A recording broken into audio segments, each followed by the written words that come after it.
In the name of the Father, and the Son, and the Holy Spirit, amen. Hail Mary, full of grace. The Lord is with you. Blessed are thou amongst women, blessed is the fruit of thy womb, Jesus. Holy Mary, Mother of God, pray for us sinners, now and at the hour of our death. Amen. Saint Peter, pray for us. In the name of the Father, and the Son, and the Holy Spirit. Amen.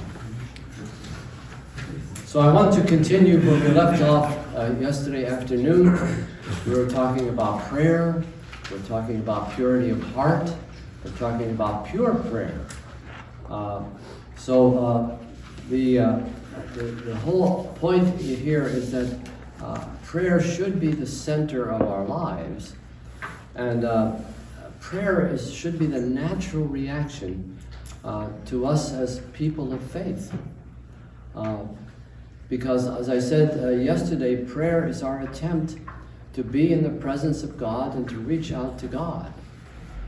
Now, interestingly enough, in the Book of Steps that you all received a copy of, and take a look at it, read some of it.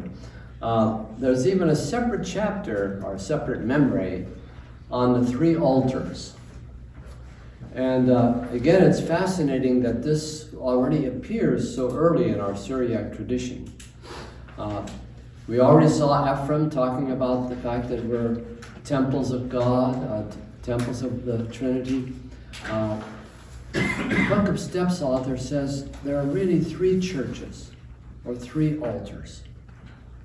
And the first church is the church here established here on earth, on the apostles, the community of believers, the church that is the womb that gives birth to Christians and nourishes them with the Eucharist. This is the church here on earth. And the prayer of the church, of course, is a prayer that is a communal prayer, a public prayer. But then there is that second church, the interior church, the church of the heart. And we saw yesterday that Ephraim uses the idea of that the soul is the bride of Christ. And so the heart is a bridal chamber. And that Christ is the groom. And so this is the real meeting here of the soul with Christ. And that again is a beautiful concept that we don't focus on. Even Origen, for example, that I mentioned yesterday, you should read what he says about the Canticle of Canticles. And for him, the Song of Solomon is really applied not only to the church in general, but the soul. The soul is the bride that comes from Lebanon. The soul is where the groom rejoices with the soul. And so we have that beautiful idea. But also, as we saw yesterday, the soul, the heart, is the altar. Now, the Syriac writers, they use the word heart, and you and I use the word heart even today. Think of Valentine's Day. We know that the heart is a pump. Biology tells us it's a pump. It pumps blood. That's all it does. But throughout history, we saw the heart as representing the whole person. Who we are internally. And so that's why we focus on the heart.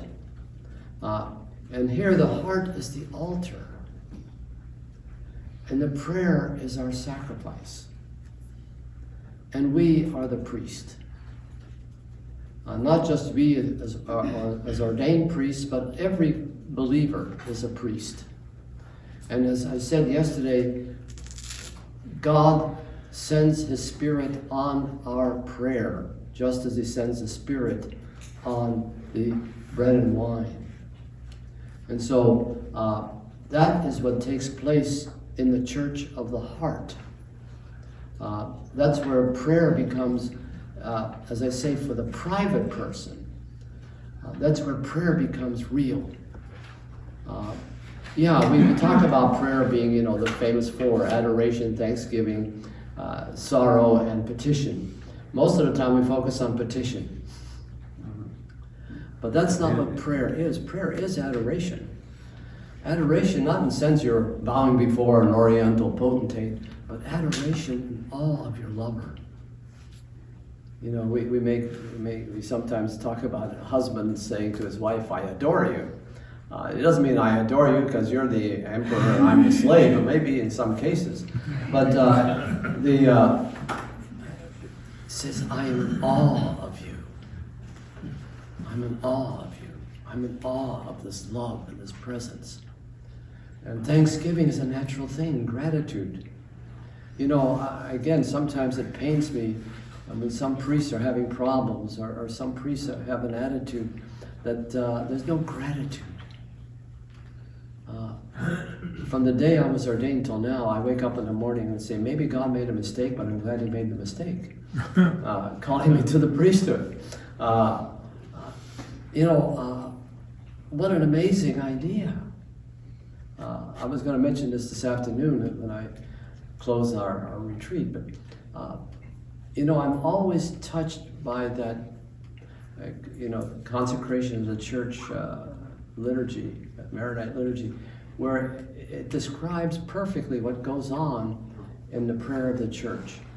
And that is, the priest stands between the people and God. Between the people and God. And I don't deserve it. Nobody deserves it. But he's the one that's there between the people and God. He's the Aaron of the Old Testament. And what an amazing idea. And what a power. We not only bring the people's petitions to God, but he listens to us. He listens to us. To me, that's the amazing thing about the priesthood, that he pays attention to me. And he answers the prayers. And I know that the priestly prayer is answered. And so I wake up every morning in gratitude for this amazing thing that happened to me, and who am I? And I'm not trying to say, humble Father Beggiani. No, I'm a very proud person, too proud at times. But why was I chosen? Why was I given this? And I've never one day in my life have I regretted being a priest. Never one day. And I've had some problems, believe me, When I was first rector of the seminary at 32 years old, or 33, for 5 years, Bishop Zayek would keep telling me how the priests think that I shouldn't even be there. He would tell it to my face. But then I'd say, what about you? He says, well, you're still in the job, aren't you? That was a great encouragement. But my point is, I never regretted it. Never said maybe it should have been something else. So to get back to the point, so prayer is gratitude, thanksgiving. Prayer is sorrow. Sorrow, we have hurt people. Knowingly or unknowingly, as the liturgy says. And then, of course, there's petition, but petition, and I'll get this again a little bit later, petition not in the sense that God doesn't know what's going on. He knows what's going on. You don't have to ask God to take care of you and your family. He's already doing it. And if you don't pray for it, he's going to do it anyway. So petition is not so much that, but petition is like the lover saying to the one loved, or the one loved saying to the lover, you got to take care of these people. You got to take care of this. And the lover is saying, yes, I know. And so this is what prayer is about. And this is the interior prayer of the heart, where you reach out towards God. And then the Book of Steps is very big on the third altar, or the third church. And the author of the Book of Steps makes a distinction from the beginning of his book between the just and the perfect. And for him, of course, 99.9% of the people are the just. But there is that 1/10 of 1% who are the perfect. But in the meantime, the rest of us are getting up towards the 90% level or whatever. But for him, and I think you find this in all spiritual writers, we can reach a stage of perfection, at least momentarily. where we get a glimpse of that heavenly altar that we talk about in the liturgy. Again, it's so beautiful in the liturgy when we do the prayer of praise and thanksgiving, but then we do what? The holy, holy, holy. And when we do the holy, holy, holy, what are we saying? That our earthly liturgy is joining the heavenly choir in the eternal liturgy. And so we actually join. We were a mixed choir. But here, for us as individuals, privately, there can come a point where for a moment we join that heavenly liturgy. We have an insight into something beyond ourselves. And so that's the third altar and the third church. And that's what, the saints, and we are called to be saints, try to strive for. Can we reach that other altar, that other, get a glimpse of that heavenly destiny that we all have, even here on earth. Now, the word that we all use in progress in the spiritual life is the idea of contemplation. Contemplation. And that can be a very, difficult exercise to get into. Now, Evagrius has a lot to say about contemplation. And his ideas did go into, or what did affect the Syriac writers also. Actually, Evagrius in some places says there's 5 different levels of contemplation. Not just 2 or 3, 5.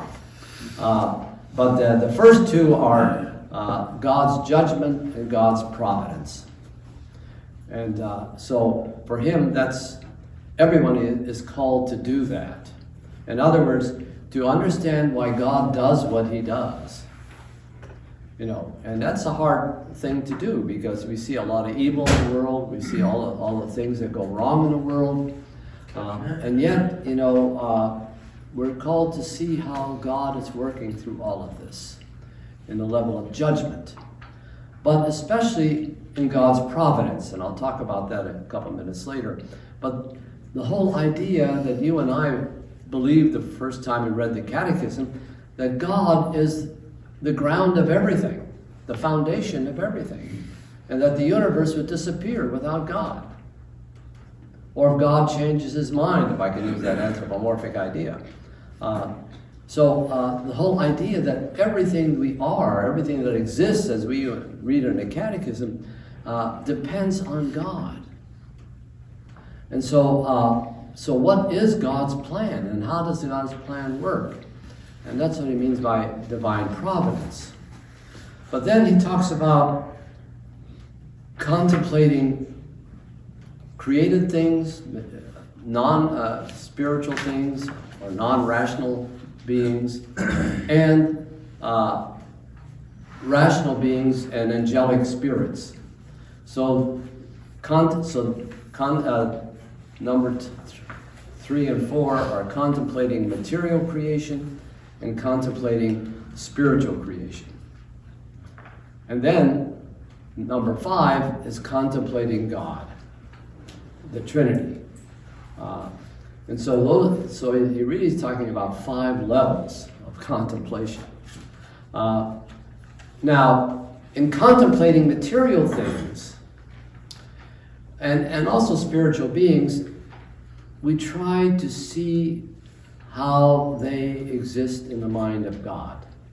Now again, that's very Platonic, very philosophical. The word that's used in Greek is the logoi. Thomas Aquinas talks about the same idea.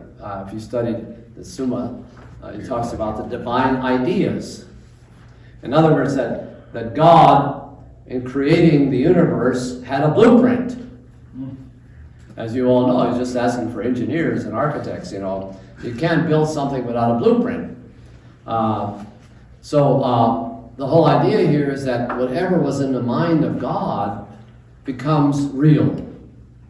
So for Evagrius, now you want to get into the mind of God and see how in the mind of God takes place in all of God's creation.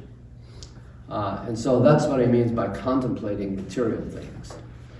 Contemplating spiritual things, I know you and I can try to contemplate the angels. I'm not sure we get very far, but at least we can think about that. But also contemplating our own soul. And as I said the other day, we are a microcosm. We contain the whole universe in our own being.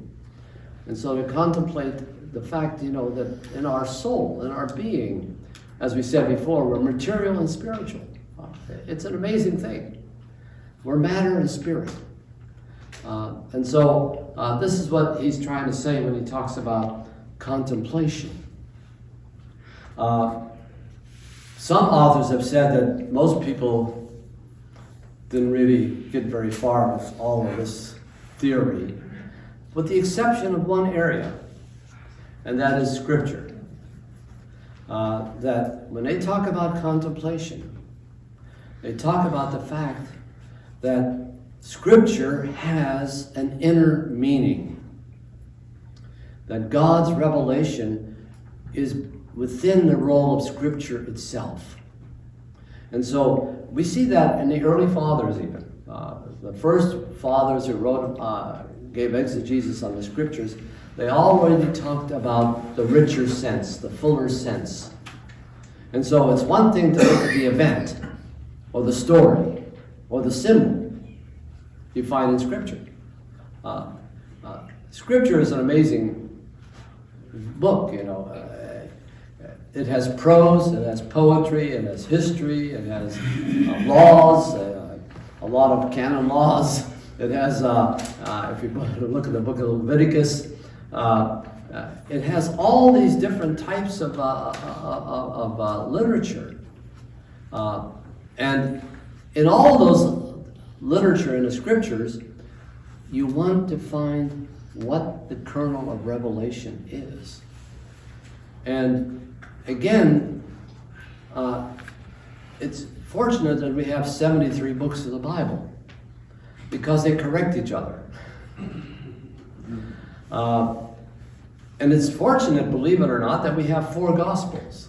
In fact, I think one of the earliest church fathers, I think it was Papias or whatever, he said, it's a good way to have 4 Gospels, because if we had one Gospel, some people would take that one Gospel and overvalue everything that's in there, and we can get confused. He says when you have 4, they correct each other. And so we have 4 Gospels. And somebody was telling me they're doing a Bible study, and they're asking questions of how do you compare Matthew with Luke, with John? And yeah, you should.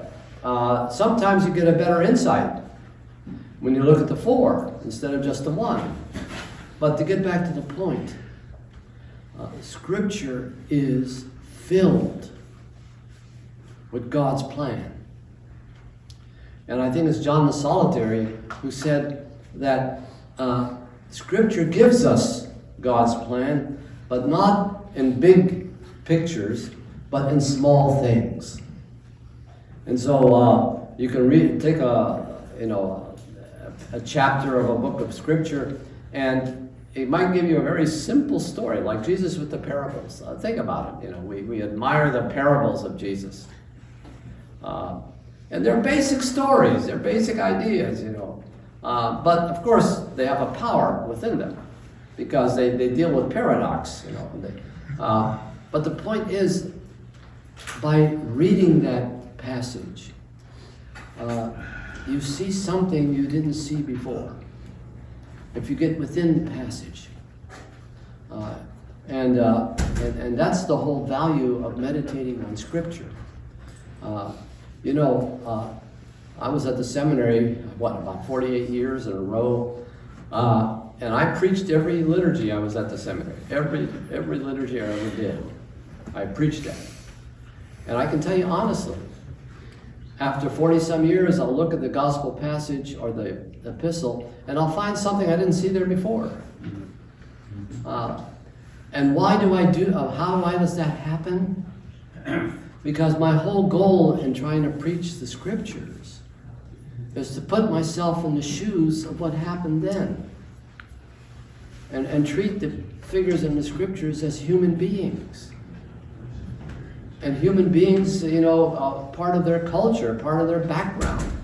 And humanize what we see there. Sometimes in the scriptures, we glorify things without realizing the person themselves. Every time I try, talking yesterday, I think about the Blessed Mother. Every time I try to deal with Mary, I get a different look. In recent years, when I at a feast of Mary and I'm preaching, I'll start off by saying, to me, Mary's greatest title or her greatest praise is that her son turned out so well. Because if you accept the idea that Jesus, God, became human, and the human Christ had to grow up, and he went from, pre-kindergarten to first grade to whatever level they did in those days, the human Christ was learning all the time.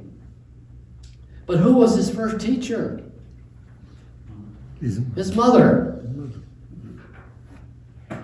Who told him about, on a human level, about the history of the Jewish covenant? Who taught them how to pray? Joseph. And so, to me, that is a most amazing achievement, that the human Christ, taught by his mother, was able to be that vehicle of God's wisdom in his teaching and his actions and so forth. And so, there's no, I can go on and on about Mary, but to me, that is amazing. And of course, we even talk about the fact that maybe she was about 16 years old or 18 or whatever, which makes it more amazing. So the point I'm trying to make here is the scriptures are full of God's revelation. And to be honest with you, most of the time I think I remember almost every homily I ever gave, most of the time I'm saying something a little new. And so this is why, if you want to proceed in contemplation, deal with the scriptures. Open your mind to the scriptures. Allow the light of faith to direct you. And don't worry about little things in the scriptures. They sit there and argue. That's the trouble sometimes when you have a Bible study group. They're arguing over something that has nothing to do with anything. Who cares? But the point is, what's going on here? What's going on? How does this apply to me? So this certainly is a basis of contemplation. Getting to know the scriptures, getting within the scriptures, understanding the scriptures. And don't right away try to use the scriptures to come up with a doctrinal argument against somebody else. As I said yesterday, even the devil can quote scripture. And he tried that on Jesus. Your angels will stop you. You want to get popular for the Jerusalem Post, jump off the temple. You'll be very popular. Jesus said, get away. I'm not going to tell God how to jump in and do something miraculous just because I want to show off, even if it's for a good reason. So anyway, contemplation. Now here on your sheets on page 5, we have at least one quotation about contemplation. And this is from our friend Joseph, the visionary, Joseph Hazael. The sphere where spiritual prayer is prayed by the mind is the mind's natural sphere. Once the mind has reached that pure sphere which belongs to its true nature, once its vision has been clarified of all the imaginings and images of thoughts which do not belong to its true nature, and once the mind has been held worthy of an illuminated vision of its own self, and there has arisen within it the visionary spirit that gives insight into spiritual understanding of both corporeal and incorporeal beings, and at the same time of judgment and providence, it is at that point that the mind prays with spiritual prayer, a kind of prayer that is not prayed with the body's senses, but with the inner impulses of the soul, which are entirely filled with illumination. Then the mind can see the birth of things past, present, and future, as well as the varied ordering of the worlds. So this is his description of what contemplation consists in. But again, notice the spiritual light that guides us, and the fact that what we are trying to achieve is already within us, because again, we're in the image and likeness of God. Now, I mentioned divine providence, and I really believe that we ignore that sometimes, that whole idea of divine providence. But the spiritual fathers were very, very focused on that. You might say in today's world, well, in science we've got everything figured out, So, if you want to talk about the universe, you want to talk about the stars, you want to talk about human behavior, we already have an answer for all of that. So what are you looking at? But, I think that, and I go along with a lot of things that modern science has achieved. But, even with modern science, and they talk about the beginnings of the universe, the Big Bang. Now, talk about symbol. The universe began 10 billion years ago, and then about 3 or 4 billion years ago, we had the beginning of the planets, and then we have planet Earth, and then we have the whole idea of evolution, ending up with human beings. That's all okay. I have no problem with those theories. But for me, from my own mind's view, what an amazing achievement that you start from ammonia gas and end up with human beings. We can say, hey, we can explain this scientifically if we push in a number of years. In other words, chance straightens itself out over time. But my point is, what a beautiful idea, maybe in God's own way of doing things. If you want to come up with you and me, as I said a few minutes ago, part material, part spiritual. If you want to come up with a human being, it takes 10 billion years. And we're still trying to figure out if there's anything like this on other planets. And so, to me, it's even more amazing that we have what we have. And we can study the human being, and as I said before, neurobiology and other things are even studying religion, of course, and all that. And I was reading some articles, a couple of new books that just came out of somebody who's not even a believer, but he has to admit that despite every attempt to explain why religion happens, and explain it, sociologically, biologically, whatever, still, religion happens.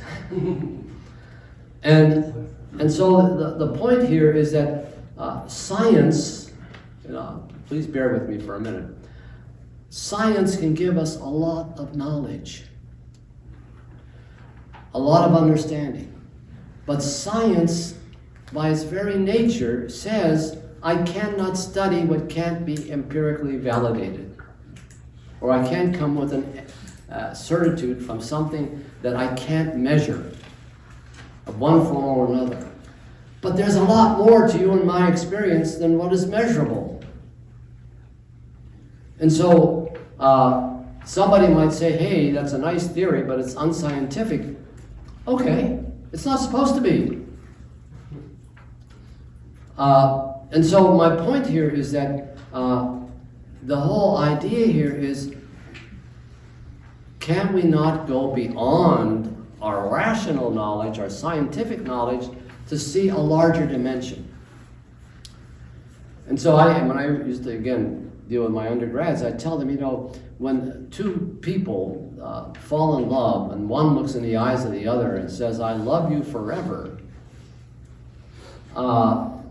he really means it. And even though he might not know what forever means, he knows when he says, I love you, that this is not just, whenever I think of you, my hormones get all bounced up and all that. I mean, I get a rush, physical rush when I say I love you. He's saying that there's something here that is beyond what I can handle, that I have to be faithful to. Not because of, like Freud would say, we're still growing up, we're infantile. But the whole idea here is that we are saying there's something more. There's something more. When you walk into St. Peter's and you see the Pietà of Michelangelo, or you see a great work of art, or I had the fortunate experience some years ago to watch the sunset over Maui, which the sunset, everybody stops and watches it for 2 hours, where the whole world is filled with rays. You might try to give a scientific answer, but something is telling you there's something more going on here. And so my point here is that divine providence, that we can find God's providence working, not only in His creation, but in how human events carry out. To say something obvious, I'm a great believer in divine providence, but you only know divine providence in the rearview mirror. You don't know it's happening until it's happened, and you look back and say, oh, this is why things happen this way. I was telling the story last night to somebody at table. My parents came to America in 1919. My mother was still a young girl. My dad was about 10 years older. And they had to, on one of the first boats you could come over on. And they were in Marseille for a month to get the right papers. The original plan was my dad was going to go to Africa, and my uncle was going to come to the U.S. But my dad, being my dad, God bless him, said, hey, let's trade. So my dad came, and my uncle went to Africa. He came back to the U.S., or he came to the U.S. some years later. Now, if my dad had gone to Africa, I wouldn't be here today. Thank God. I would be probably in Africa, whether I'd be a priest there or in, export, import. Beit Shabeb, half of Beit Shabeb was in Africa when I was growing up, and probably some of them are still there. Their children and grandchildren. So, divine providence. Then I became a priest. Well, one of the reasons is that my mother and father worshipped my granduncle, who was a priest in Youngstown. And in my living room, there was a more than that, probably a 4 feet by 8 feet picture of my granduncle. And every day when I walked in, I saw it. And they told me what a great person he was and what he achieved. If that wasn't their experience, I probably might not have gotten the vocation I got. So anyway, to get back to the point, divine providence. See how God works in things. And when you see how God works in things, then again you give praise. So, for example, here's a quotation on page 6. This is John the Solitary writing a letter to Hesychius. He says to him, when evening comes, collect your thoughts and ponder over the entire course of the day. Observe God's providential care for you. Consider the grace he has wrought in you throughout the whole span of the day. Consider the rising of the moon, the joy of daylight, all the hours and moments, the divisions of time, the sight of different colors, the beautiful adornment of creation, the course of the sun, the growth of your own stature. Your own person has been protected. How your own person has been protected. Consider the blowing of the winds, the ripe and varied fruits, how the elements minister to your comfort, how you have been preserved from accidents and all the other activities of grace. When you have pondered all of this, wonder of God's love towards you will well up within you, and gratitude for his acts of grace will bubble up inside you. So this is one idea of dealing with divine providence. Isaac of Nineveh says that when you see God's providence, you also understand his love for creation. And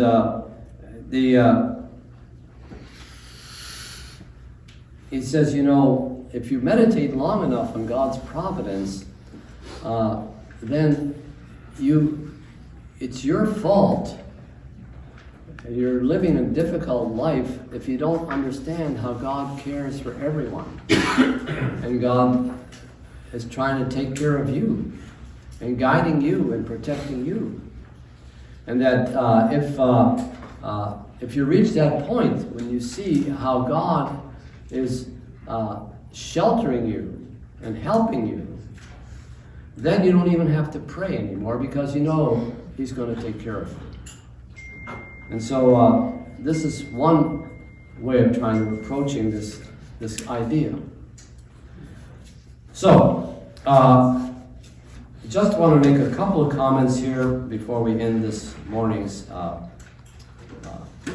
lecture.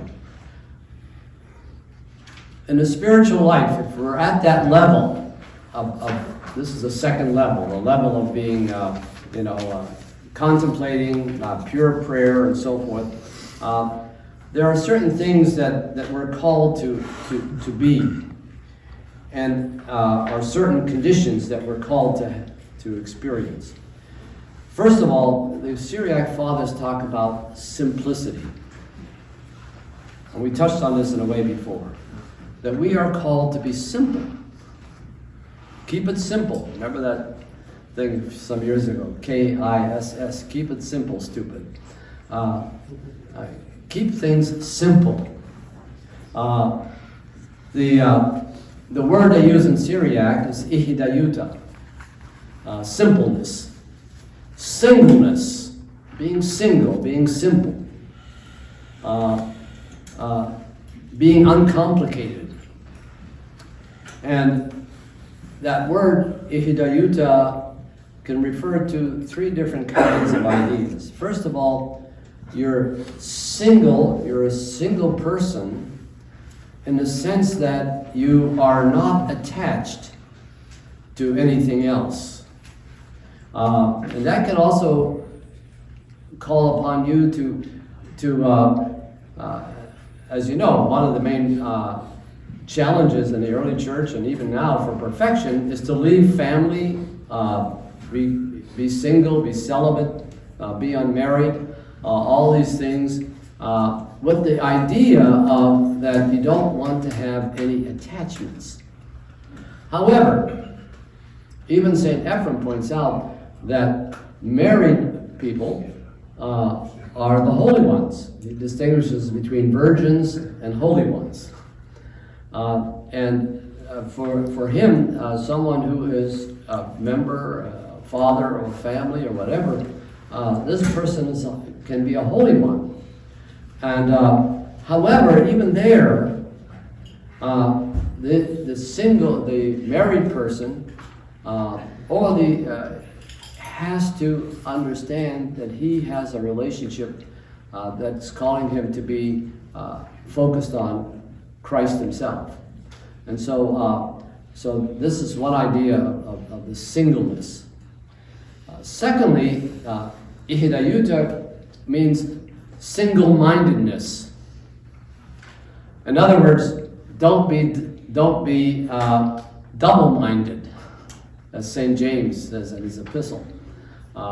In other words, you can't try to do two things. You can't focus on Christ and focus on some other things that are your model. You're called to have one mind, following God's revelation. And thirdly, the idea of being single with the Ihidaya, who is the only begotten. And so, to be one with Christ. And to put on, as St. Paul tells us, the mind of Christ. And so, this is very important, obviously, from what we've been saying about being, someone who is completely focused. So here's a quotation for you on page 6. Blessed is the person, this is from Ephraim, blessed is the person who has consented to become the close friend of faith and of prayer. He lives in single-mindedness and makes prayer stop by with him. Prayer that rises up in someone's heart serves to open up for us the door of heaven. That person stands in converse with the divinity and gives pleasure to the Son of God. Prayer makes peace with the Lord's anger and with the vengeance of his wrath. In this way, too, tears that well up in the eyes can open the door of compassion. So, this whole idea of simplicity. Now, Philoxenus says that being simple doesn't mean you're a simpleton. It doesn't mean that you're a fool. Because we say he's a simple person. Yeah. For him to be simple, as we said before, is not to keep questioning everything. For example, John the Solitary says when Jesus was calling the disciples and he said, "Come follow me," they didn't ask him why and where, they asked him, "Where are you living?" But they just dropped everything and followed him. They didn't try to analyze this. Like sometimes when I used to be rector of the seminary and a new seminary would come in and right away he wants to know how many years am I going to be here and what kind of life is it, and then once you're a priest, what's going to be my salary and so forth. So the point here is simple in the sense that you just focus on God's revelation and you don't try to overanalyze or overthink, but you accept it in the way it's presented to you. So on that note, we'll stop here, and we'll see you this afternoon. Thank you.